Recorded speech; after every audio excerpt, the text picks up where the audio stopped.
Have you been told you're too much, you're too different? You might be a cycle breaker. A cycle breaker is someone who changes traditions and family beliefs and emotional trauma that runs in the family. I am Christina Heike. I'm an author, speaker, teacher, and the founder and CEO of Soul Science LLC, where we heal emotional trauma at its root through science-backed and soul-aligned methods to bring you into your peace, power, and presence. I work with highly sensitives, creatives, entrepreneurs, and families so that we can really create an emotional legacy for the next generations. I work with this very rare technique called new decision therapy that goes through a forgiveness process that's laser focused and will release that trapped emotion. My book, The Cycle Breaker, will show you a roadmap and a blueprint on how to begin that journey.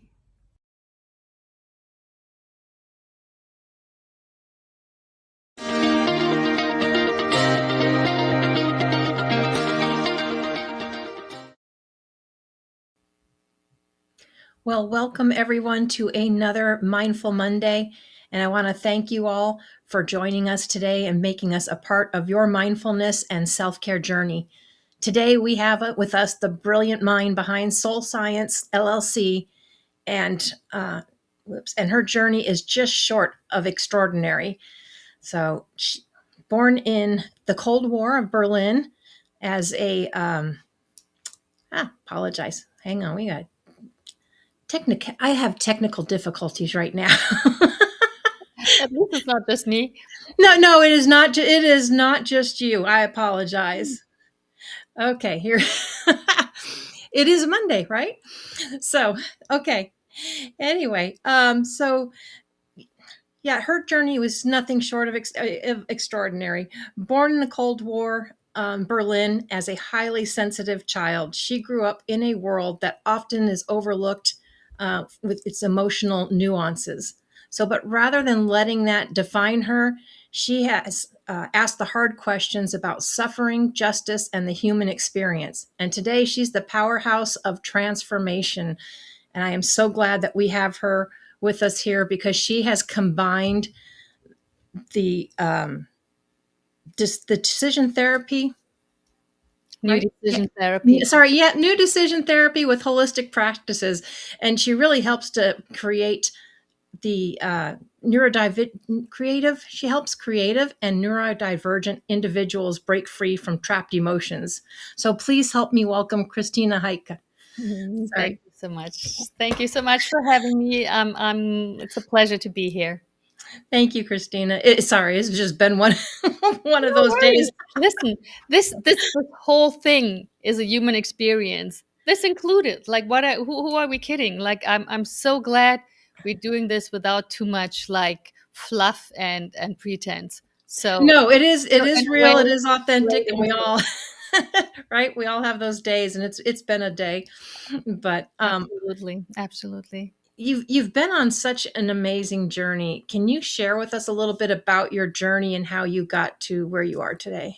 Yes. Thank you for that great question. I'd love to.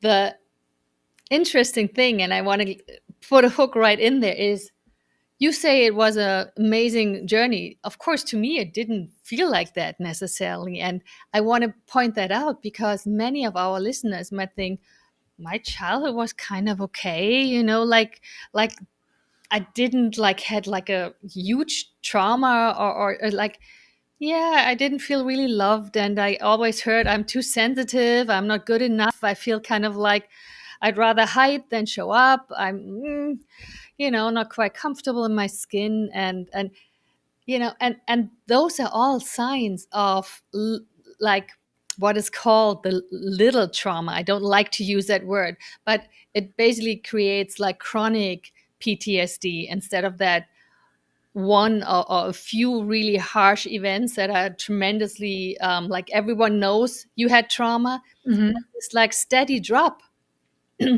people often don't recognize it as trapped emotion, or I call it trauma blocks. Sorry, something in my throat. No, you're okay. And I think that's one of the reasons why, kind of resonated with me as well, is because I was also another one of those people that everybody said, oh, you're too sensitive. You need a tougher skin, And and get over yourself, and can't you do it as everyone else is doing it? Like, what's going on, right? yeah. So, and so in that sense, I never felt like it was an amazing journey, or an outstanding journey, right? And so if any of our listeners feel the same, like, take a listen, because there might be more in it for you to uncover within yourself, and to make your life easier and actually more fulfilled, more meaningful. So all that said, I lived or was raised in West Berlin, which was, interestingly, the wall was around West Berlin. Most people think of the Berlin Wall as, it's kind of the East was walled in, which is true too. But West Berlin was that little piece within that big socialistic other part of Germany. What is it in English? DDR like, that's how. um, but you know what I'm saying. And yeah, I have a brother. My parents were together until my father died early this year, so like 60 plus years or something. And they didn't have a very, in my recollection, happy marriage, like quite the opposite. And I was the one as the more sensitive one, and creative. I was the one who kind of always picked up on it and tried to make peace. And that put me right into the enemy lines, sort of, between my father and mother. And I felt the repercussions. And my brother, for example, he was, I think, we were about, like, our late teens, when he's like, oh, I think mom and dad love each other. I looked at him like, where were you those last 18 years or 20 years? Really? They hate each other, right? But for him, it didn't register, and I felt it strongly. And that, in combination with kind of being the black sheep or scapegoat in the family, and the one that always was a little different, also too slow when to get ready, to this, to that, right? Mhm. Always got yelled at, or, like, I mean, at that time, hitting a kid was totally in the norm. Um, so I pretty early felt like this is not feeling good. I felt really lonely and isolated, uh, while everyone else was at home with me, right? And Right. I I think starting around 9 years old, I started to spend more time at our neighbor's house than at home, because they actually wanted to talk with me, and it felt like they liked me and wanted to converse and have me around. I didn't feel that at home, right? Right. And, all of that in my upcoming book, you will hear more about it, because, of course, my parents were both overwhelmed, emotionally not equipped, like, as a post World War II generation. Like, they were children in the Second World War and had all these traumatic experiences connected with the war in Germany. So they had a lot to carry, right? So they did Right. the best they could, but it was very hurtful to me. And so bit by bit, I, like, with the pains I felt emotionally, and then also physically, I would have, like, tremendous physical pains. I began, like, an exploration. And the first stepping stone was in church school, when I was, like, preteen, teen. We had a amazing pastor, and she brought in yoga and natural skincare and breathing work and all of that. And so at the age of 12, I started with all these things and found value and found relief in them. And so bit by bit, I discovered more and more tools to help heal, from that emotional and, as I said, physical pain that I was feeling. And I don't know how much more detail I should give. No, The broad stroke, it brought me into the studies I did. I studied education of psychology and special education and science of sports. That all is about the mind-body connection as well. And met my first spiritual teacher when I was 17. That was a huge impact and is a huge, I don't even want to say huge part of my life. That is life in my understanding, right? We're spiritual beings who have a human experience here and are here to learn and hopefully grow and build more capacity and have more insight so that we have a life that also has a ripple effect out to others and is beneficial, not just for us, but for our community and the world at large. Yeah. Our children. Yeah. and our children. But I guess that's the part where I thought was just kind of amazing or incredible, because you were actually a very young age when you started to recognize that or started to find other modalities. I didn't put a lot of it together until like way later, in my life, because it was just kind of like trying to continually fit a mold, that someone else that thought you should be. Right. It hadn't dawned on me until like recently when I started communicating with more people and I kept hearing them starting to say, it's like, wait a minute, I was always told I was too sensitive. I was always, and all of a sudden things start clicking and you start putting pieces together. But that was like many, many years ago. So that's kind of the part that I was just truly amazed about, is the fact that you were in tune to that or sensitive to that or realized that at an earlier age. In some ways, yes, and in others, no, right? In the ways that I was in tune, that I needed to find different tools and different ways of being with all what was happening and with my emotions. I think it took like probably 10 more years to realize, this might be trauma, right? I didn't have the words for it, like for what I felt. And I would even say I went like through quite a phase where I was pretty bold and had a big mouth and kind of was like, like I had what we would now call like quite a good kind of mask and was like seemed to be very okay. Or maybe even a tad narcissistic, right? Like my father was. So, and then I dug deeper and deeper, with the spiritual journey, my first therapy, the studies, and going to naturopath school, all the things that I've learned so many different things. And really like one other crystallizing point for me was difficulties in decision making. I had tremendous difficulties to make decisions. So, as had my father, my father could be in a restaurant looking at a menu and not being able to decide for what dish he wants to eat, right? And I had that too. Like, it got better and better the more I healed. So the impact on the decision-making abilities of a person due to trauma is immense. So that's also a sign of that you have, I don't want to say that you had trauma, right? And that there are trapped emotions. Like I want to also with my work just be like very clear that trauma doesn't have to be like the being in a war zone or like like these or being held at gunpoint or assaulted. It can really be like looking fairly normal in your childhood, and because you have a more sensitive setup, you're also more prone to get wounded.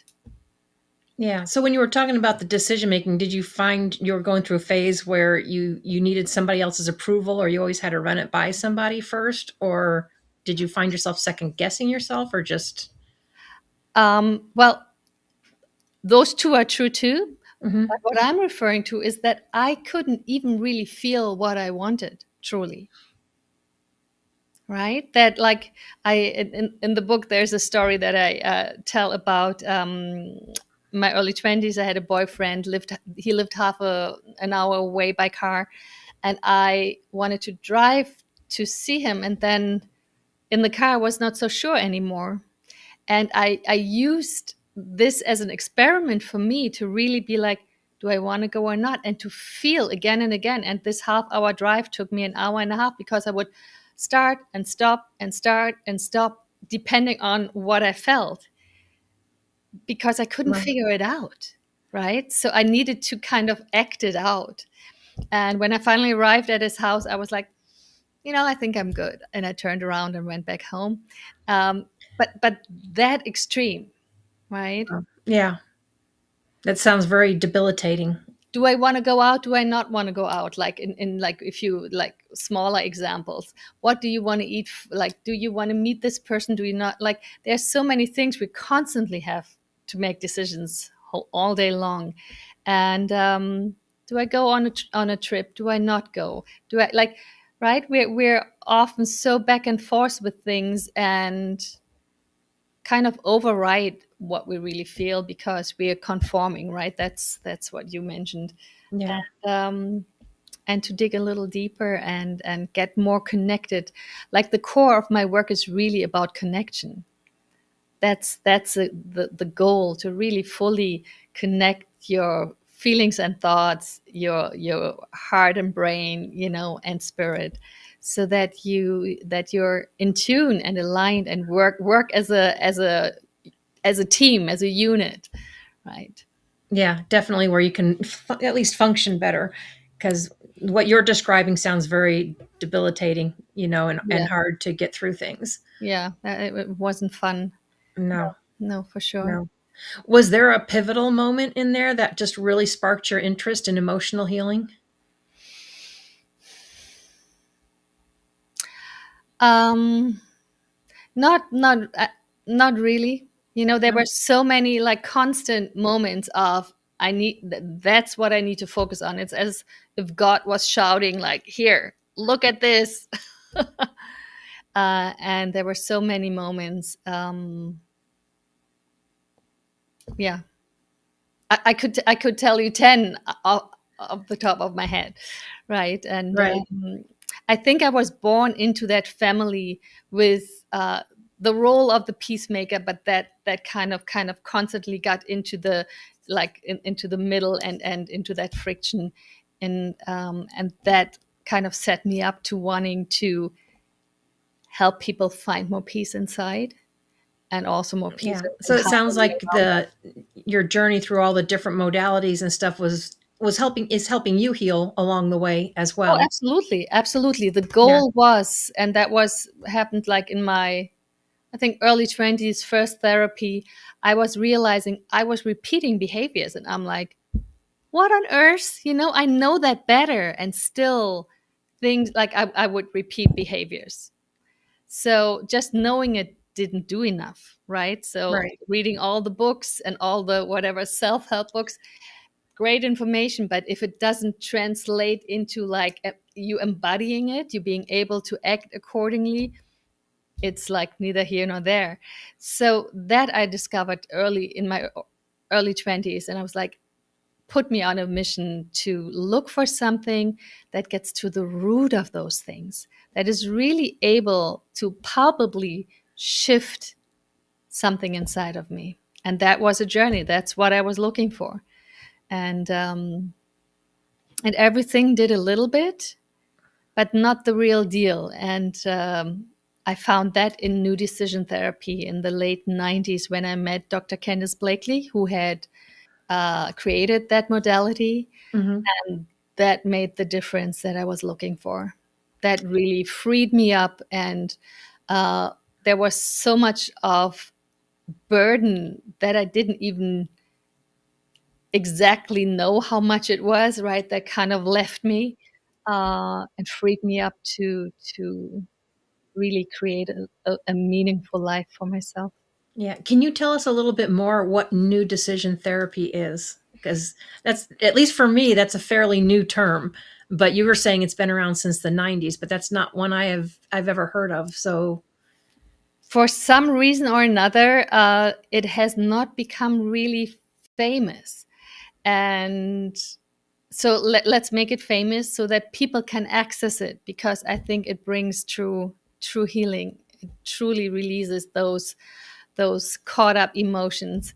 And she wrote her first book, The Body Remembers, 1992.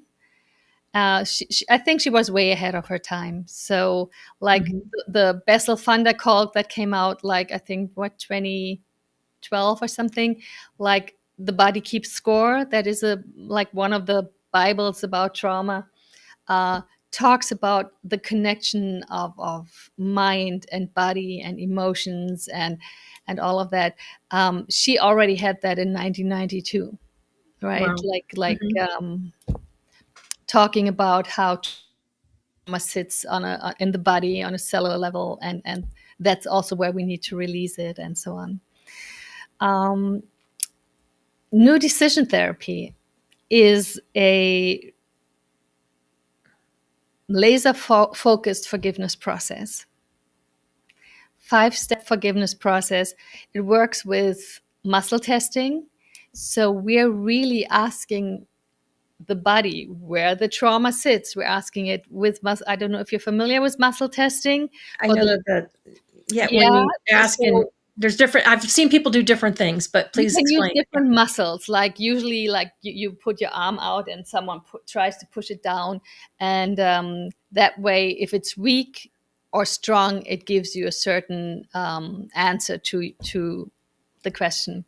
And so you can also test allergies, and you can test medicine and all of that through it. If you don't have an experience with it and think that sounds crazy, that's what I thought too when I heard it first. But like after 3 decades using it, I'm like, wow. And actually, 3 decades ago, even my dentist was already using it to check which kind of gold fillings were good for me. I was like blown away. Wow. So yeah, so you tap, like you ask the body's, the emotional system, like which way you trace it down. It's like detective work. We're finding the people involved in creating the trauma. We're finding the time frame of it. Often we find the exact situation, and then we go in the mirror and do mirror work to release that trauma. I guide my clients through this 5-step forgiveness process that, in combination with a mirror, goes really deep and shifts that block that through trauma has been created, and releases it. Yeah, I would imagine it does, because I know a lot of people that are suffering from traumas or different things don't even like to look in the mirror or use the mirror. So I would think that that's Yeah, probably a big part of that. yeah. And the forgiveness process, the way she has really created that, is powerful, and it is really a work of becoming more and more conscious, right? Because our trauma blocks are kind of like subconscious, and we kind of can't fully connect with them. And so this brings it up one blockage at a time. And since we're asking our own system which blockage comes first to be released, it's very safe and organic. So that's something I also love about that process.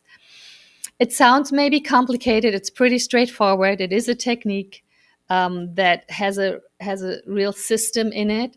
So each session, a blockage will be released, and so you can, like onion principle, work your way into the core. And at the core, it's about self forgiveness. Wow. Can you share with us maybe some of the experiences and stuff that you've seen or how it's helped people?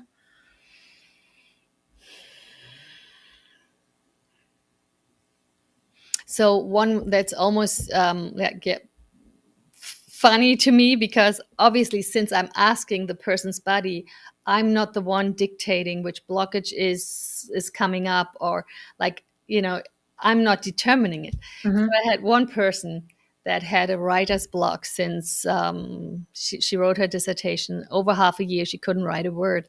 And we had one session and she finished her thesis. So that was really like that blew me away. Um, Usually we need more time, ideally 3 to 6 months with weekly sessions to really shift something deeply. And yeah, I have seen people stay in relationships they thought they couldn't because they were so hurt. I've seen one of my clients, she wanted to, like, when I met her, open a cafe, move in with her then boyfriend, and in the course of the work she really realized that wasn't a good fit. And they broke up, and she started studying, and she became like a social worker.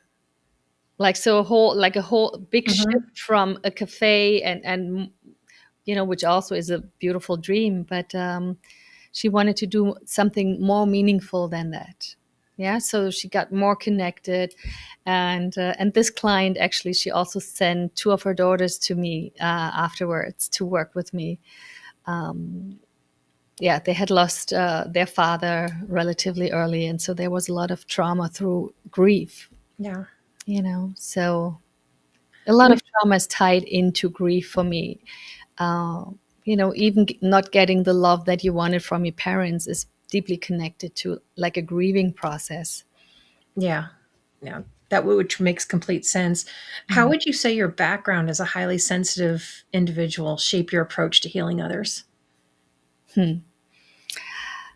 That's a wonderful question. I think it's really making me walk alongside my client instead of talking at them or telling them what to do, or being, I mean, I am the expert, but then I'm just a human walking with another human, and giving the support that they need without them feeling less than, right? Because Mhm.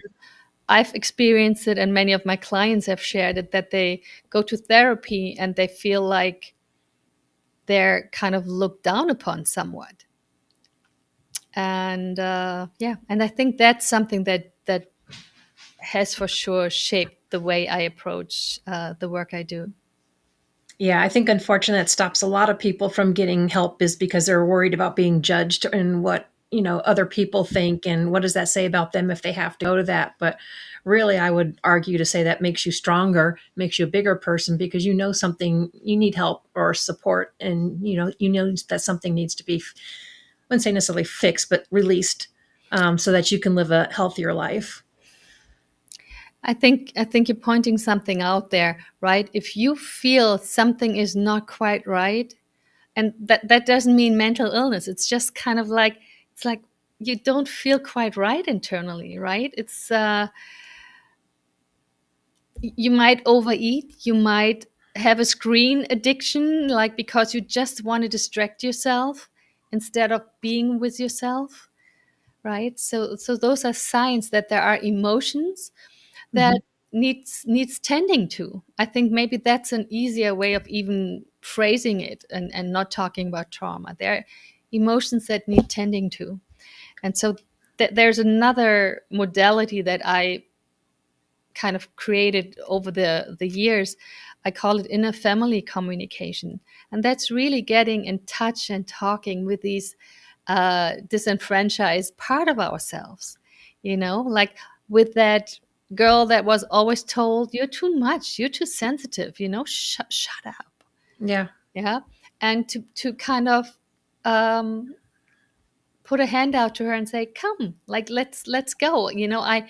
I need you too to be fully myself, right? Because none of these parts go anywhere.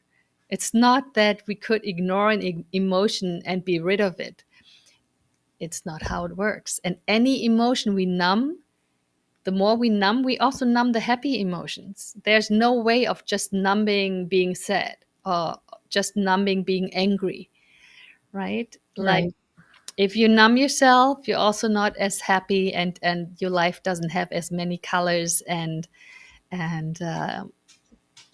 yeah, happy moments. Yeah. Yeah, it's always important. You have them all, right? But you can't. What you're basically saying is you can't choose what you want to pile down and focus on the others. Because if you don't release that trauma, it's going to surface or show up in your body one way or another, either in pain or illness, something. 100%. That's almost like another point you're making, right? Like I was just saying, like if you try to ignore like your feelings and be like, oh, I just kind of push them down and distract myself like with whatever I'm doing in my life, and don't like pay attention to that there's something Mm-hmm. saying, excuse me. Yeah. Yeah. You're gonna numb all your emotions. So yes, you might not feel your sadness so much, but you will also not feel your happiness much, right? So it's Right. it's it's like that. It's kind of that internal logic. If we suppress emotions, then all of them are a little suppressed and dulled. That was the point I tried to Mm-hmm. make, to motivate people to Yeah. start doing something. If you want to feel more joy in your life and more aliveness, really, like you need to start turning inward, tending to those emotions that have been kind of pushed aside. And your point is excellent, because yes, those pushed down emotions, the suppressed emotions, can create illnesses, physical illnesses. And what was the other point you made? The second point. Um, Oh, just yeah. I mean, basically, your aches, pains. It creates it creates physical illnesses, and I think it also helps hold people back also too oh yeah. from not doing the things that they were meant to do, or being being truly who they are or meant to be, or succeeding or whatever they're trying to do. I think it keeps them kind of on a struggle bus. Absolute struggle bus. Good point. And it's almost like if you have too many windows open on your computer, they all kind of pull on the battery, right? Hmm. Like subtly, but like they all do. So similarly, all these emotions that we suppress, they kind of pull on our battery, on our energy, on our life force. And if we can pacify them and really fully integrate them, it's like so much more energy there to do life, to do what we want to do, to create what we want to create. Yeah. Yeah, more energy for our family, for our spouse, for our children, for finding work that we actually find meaningful, and having the energy to potentially change to a different profession if we discover that that's not quite what we want to do. That all requires energy. Yeah, Yeah. And sometimes that gets very scary for people too, to make those absolutely. Yeah. changes. Change is scary. That's why sometimes people choose to rather suppress their emotion than looking more deeply, because it's a bit scary. Yeah. And I'm here to report that all my clients are really, really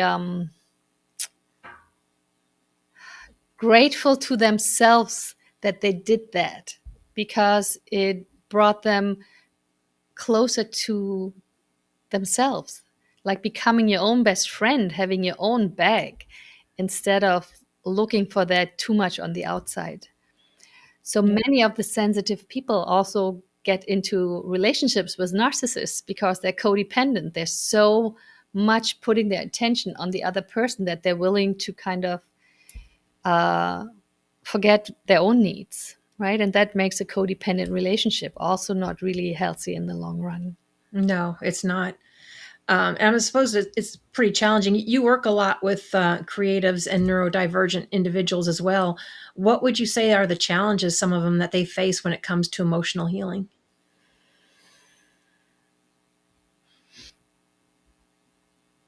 I wonder if they have more.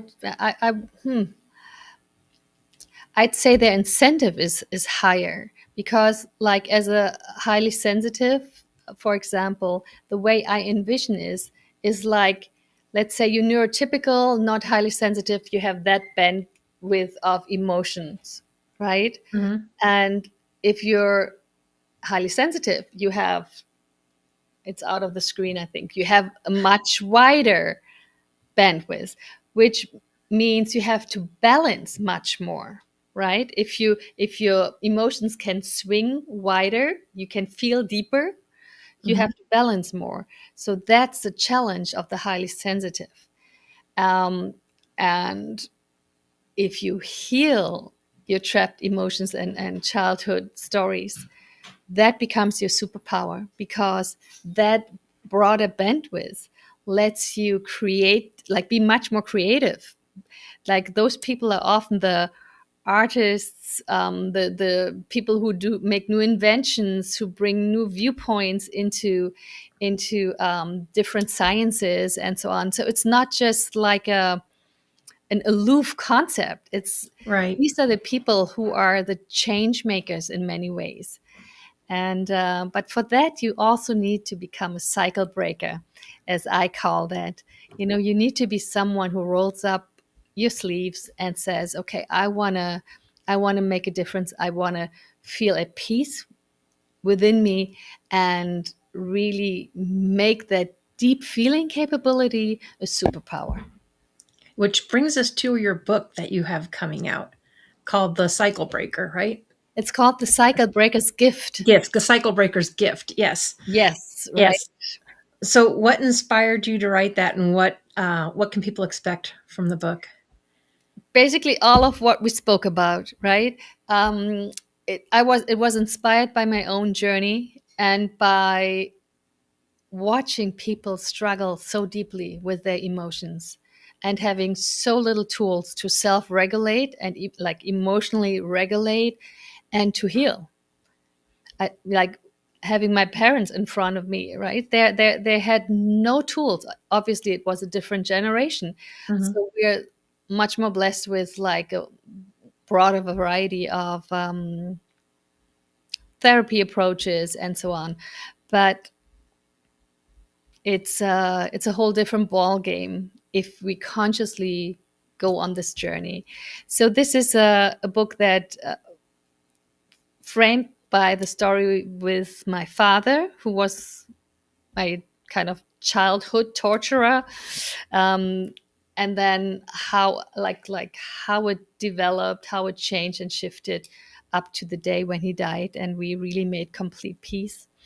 Um, it's framing like all the pieces that I would want people to know in order to go on their own journey, right? So it will talk a bit about trauma. It will talk a bit about highly sensitive, black sheep, scapegoat, the not feeling loved, like this whole kind of baggage that Mhm. like comes with being highly sensitive, and walks you through tools for self-regulation. There will be practical tools.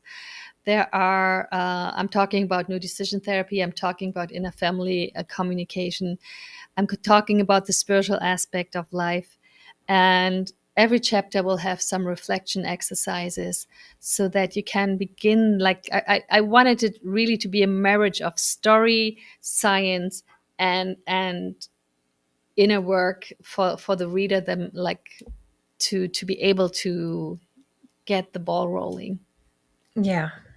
No, I love that when they have stuff and it stops and it helps to give you exercises, because and I love reading all the different self improvement books and stuff. But then sometimes I read them, it's like, okay, wait a minute, what did I just read? And I think when you have those reflections and exercises at the end, it kind of helps it to sink in more. I don't think if you really need work, I don't think it necessarily replaces working with someone, That's because that someone can give you, the feedback or the guidance, and it's not just, you playing stuff over in your head. absolutely, especially if you're new to the whole that whole idea also of self-regulation, of working with your breathing or working with movement, or going into nature, all the things we can do without having to join like something crazy. Yeah. You don't have to join a gym, a yoga center, like all of this. You can start small at home. Like for me, it's really important. Bite size changes are the ones that really incrementally bring you the bigger change. And so the new year is coming up, so people are going to be like all going all out for like, I changed this. Like, let's do small steps, but then like build on them, right? So that we can keep that momentum. I would love to know what little step you would give them to start with. Because, yes, I know we are coming up on New Year's and everybody likes to do the New Year's resolutions. But I always say, why wait to the New Year's if you know something needs to change? Just do a Absolutely. resolution and start changing whenever you need to. Absolutely. Otherwise, I think it's just another form of procrastination or, I not. totally, yeah, I totally agree. And again, it's if you begin that internal journey, it's kind of every day has a potential to bring a new insight, a new habit, right? Mhm. So I would encourage people to, like, the easiest is really to start with your breath, and one actually it's quite well known breathing exercise, box breathing, right, where you use counting, Mhm. because some people might also have difficulty with things that feel too spiritual or something. So this is a pretty straightforward one.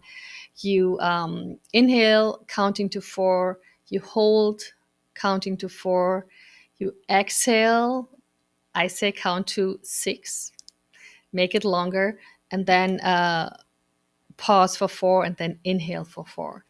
Happy we can do a round here if you want. I don't know Sure. how you do your No, that's fine. exercise. I always teach people like deep belly breaths when we talk about, because there's so many people that are not getting the oxygen to their brain. So I always talk about deep Absolutely. belly breaths, but I know there's a number of, you would think breathing sounds simple, but over 95% of us do it wrong, because when they're saying deep breath, they're like, and it's like they're trying That's to right. blow this up. That's It's like, right. that doesn't expand. But then you've got what, the 787, there's, like you said, the 444, or I've seen people do like deep belly breaths and then just and just, Yeah. they have so many different techniques you wouldn't Oh, even know.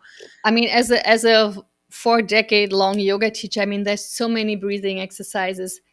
Yet, I want to kind of caution people, like, I prefer to do the natural breathing, meaning extending the belly breath, like so that all your like belly, rib cage, tip of your lungs, that all of that gets ventilated, and not so much manipulating the breath too hard, because our breath is tuned into our nervous system, right? Inhale, sympathetic nervous system, exhale, parasympathetic, like, which means inhale activation, exhale relaxation. That's why I want people to simply focus on extending their exhale, however they want to do this. Very easy, could be like inhale through your nose and blow it out through your mouth until nothing comes out anymore.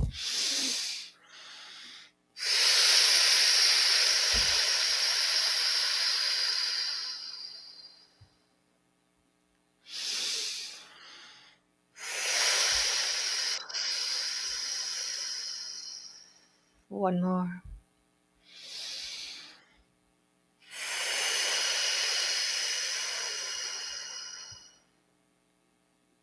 Yeah, it's actually very calming. And if you do it, you can just feel everything just kind of settle Even and wash away.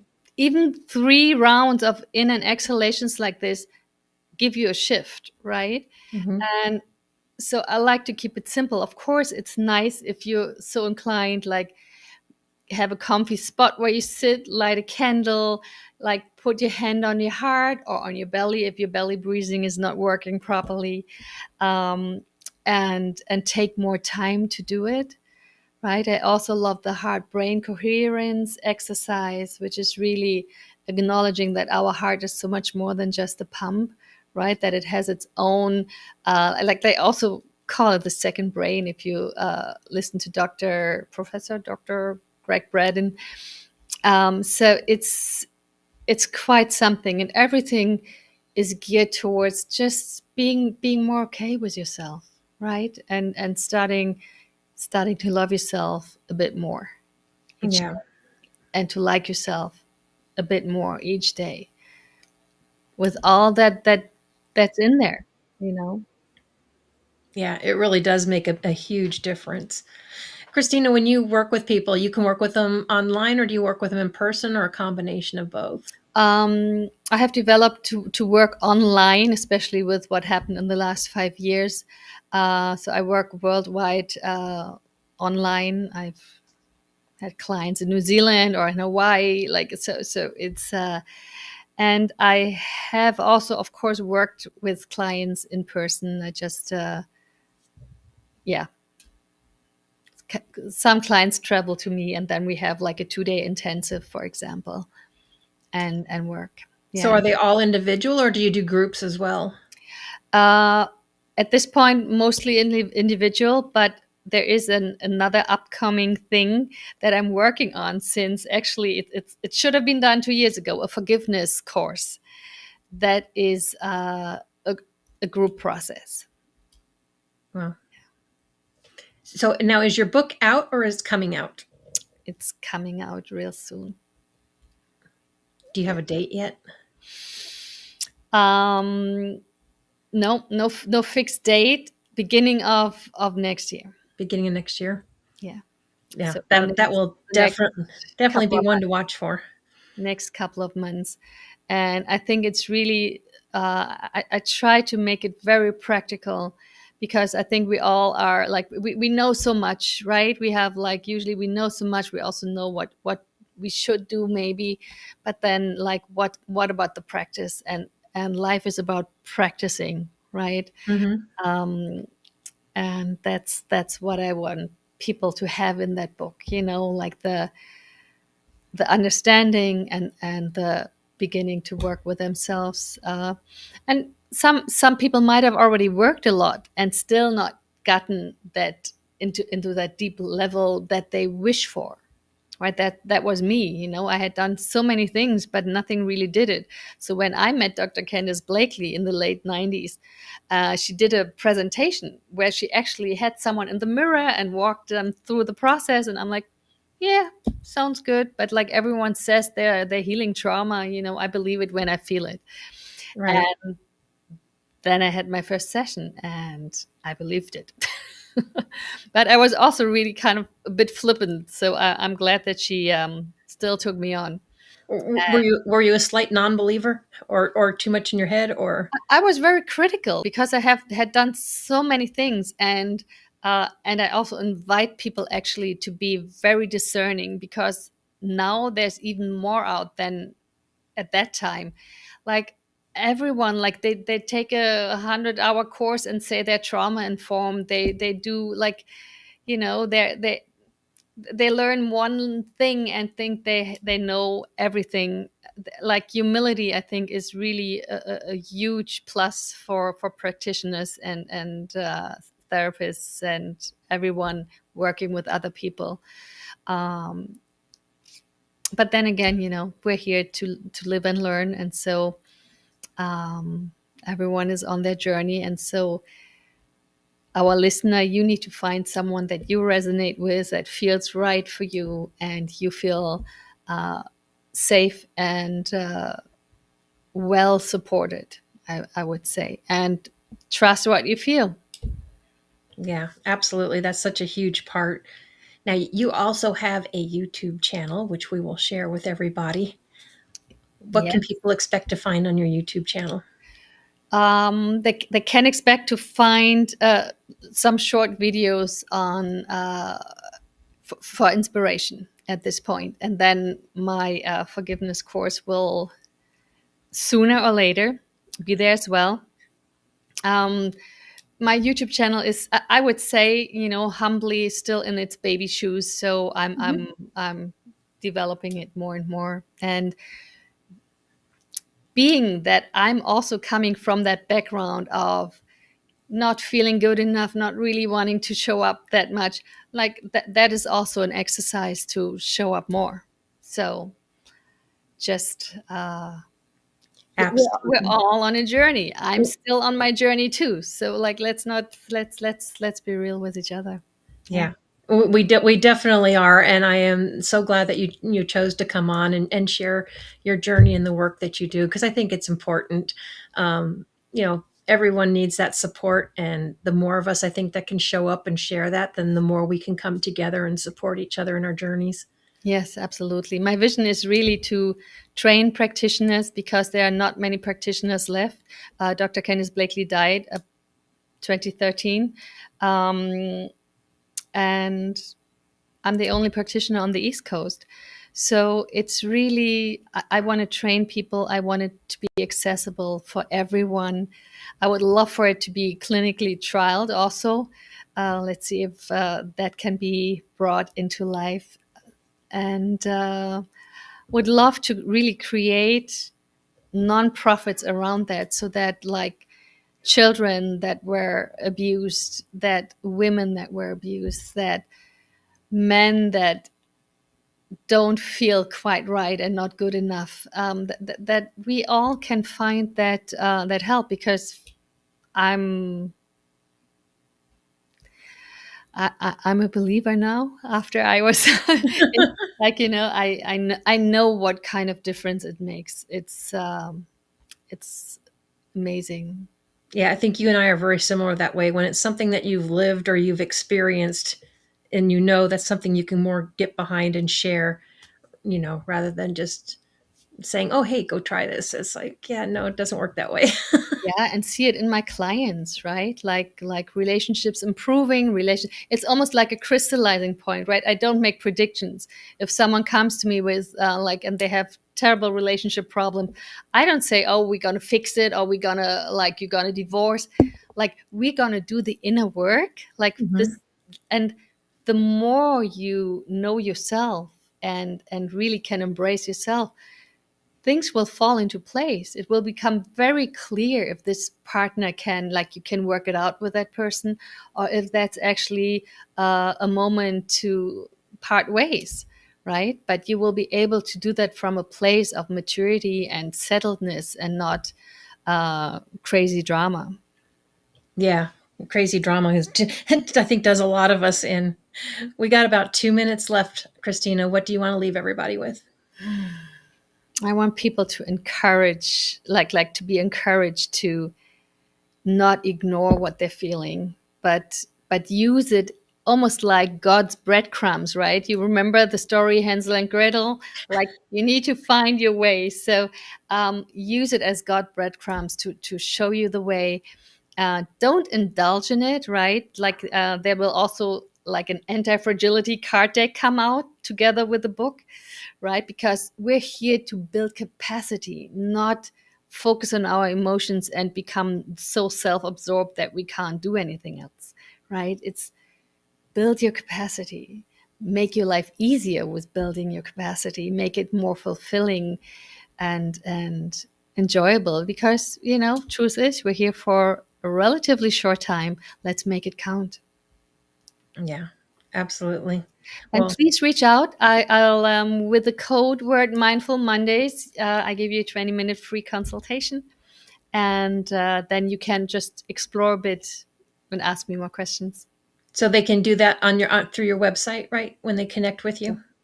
Okay. Wonderful. Yeah, then it can't go wrong with a free consultation, because I know sometimes everybody's not a good fit to work with somebody, but that consultation will give you a good feel to find out if it's going to be a good fit for you or not. And so, but Christina, thank you so much for joining us and sharing your journey. And I love the work that you're doing. I think it's very beautiful. I look forward to seeing your book come out too. Thank you. Yes. I can't wait. Thank you for having me. Thank you for offering that platform to hopefully information and that can help people more. Oh, you bet. I look forward to seeing that forgiveness course too, because I think there's a lot of us that need that course and need practice in it. I think that there's many people that struggle with that concept. So many like myths and misunderstandings around forgiveness. Yes, absolutely. Yeah. Absolutely. Well, everybody, I want to thank you for joining us. Christina, thank you so much for being here. I hope you all have a wonderful week. I know this is going to be coming out right before Christmas, so Merry Christmas, Happy Holidays. However you celebrate it, I hope you are celebrating it with your family and loved ones, and enjoy the season. And we will see you next week. Thank you.